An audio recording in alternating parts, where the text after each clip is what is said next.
Herkese salam, kanalıma hoş geldiniz. Bugün başlıktan da gördüğünüz gibi her bir kesin büyük bir problemi olan, tabanların altında olan, yani tabanımızda olan quruluqları ve çatlaqlıqları aradan kaldırmak için güzel bir prosedur edeceğiz. Ve demek bunun için biz sadece iki ingredientdən istifadə edeceğiz. Həqiqətən də %100 faydasını göreceğiniz bir prosedur olacaq. Ona görə də mütləq və mütləq düzənli şəkildə etsəniz, inanın ki, özünüz fərqi gözlə görüləcək dərəcədə özünüz fərqi hiss edəcəksiniz. Demək, bizə bunun üçün sadəcə lazım olacaq soda ve bize lazım olacaq vazelin. Vazelinin hansı marka, hansı qablaşdırma, yəni heç birinin önəmi yoxdur. Əsas odur vazelin olsun və bu vazelin haqqında mən kanalımda başqa bir video şəklində də paylaşım etmişəm və vazelinin nə qədər faydalı bir məhsul olduğunu danışmışam. İstər krem kimi, istər maz kimi çox önəmli bir məhsuldur və mən bu vazelindən istifadə edirəm. Həqiqətən də çox gözəl bir vazelindir. Siz də istəsəniz, belə tutun, şəklini çəkib götürə bilərsiniz. Demək, çox sadə və çox asan və çox effektli bir iş görəcək bugün. Demək, nə edirsiniz? İlk öncə biz vanna götürürük. Vannanın içərisinə isti su tökürük. İsti su tökdükdən sonra içərisinə bir qaşıq soda tökürük. Suyun həcmindən asılı. Əgər su biraz çox olarsa bir xörək qaşığı, normal olarsa bir çay qaşığı soda tökürük. Soda tökdükdən sonra ayaqlarımızı həmin isti suyun isə içərisinə salırıq və orada su soyuyana qədər ayaqlarımız suyun içərisində qalır. Həm nə olur? Demək, İlk öncə ayaqlarımız, ruhumuz, bədənimiz tamamilə dincəlir.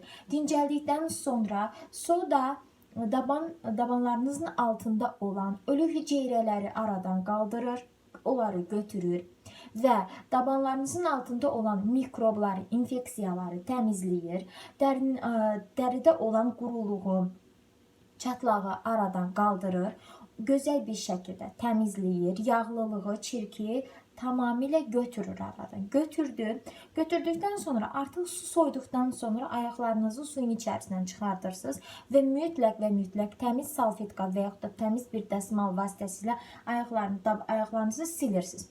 Çünki orada tabanlar artıq suyun təsirindən o çatlaqların kənarı, ayaq tamamilə belə deyim, nəmləndiyi üçün başqa bir dəsmaldan, çirkli bir dəsmaldan istifadə etmək qətiyyən olmaz.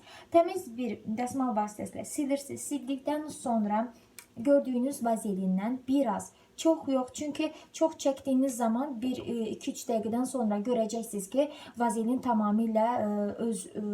tamamilə yayılıb. Ona görə bir az istifadə etsəz yetərlidir.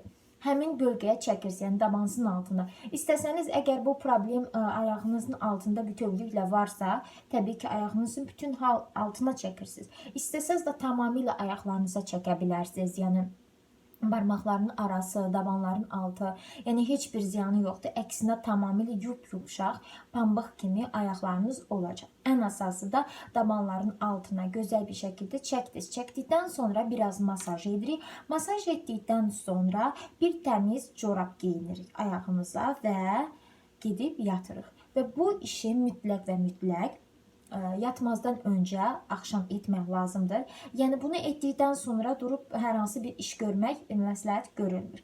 Bunu qəşəng etdiniz, corabınızı geyinirsiniz və yatırsınız. Düzənli şəkildə, inanın ki, bir həftə düzənli şəkildə hər gecə etsəz bu prosesi, özünüz görəcəksiniz ki, möhtəşəm dərəcədə fərq var. Həqiqətən də lap istəsəz şəkildə çəkə bilərsiniz. İlk öncə tabanınızda olan çatlaqlı halını çəkin. Daha sonra bir həftədən sonra isə yumşaq pambıq kimi ayaqlarınızın şəklini çəkin və fərqi özünüz görəcəksiniz.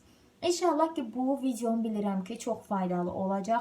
Çünki bu problem hər bir xanımda, hər bir bəydə var, hər kəsdə var. Məndə də olub və mən etmişəm, faydasını da belə %100 görmüşəm. Və onu da deyim ki, əgər sizdə vazelin yoxdursa, vazelin əvəzinə istənilən qidalandırıcı yağlardan da istifadə edə bilərsiniz. Ancaq vazelindən istifadə etsəz daha yaxşı olar. Çünki vazelin həqiqətən də bir nömrəli qidalandırıcı məhsuldur.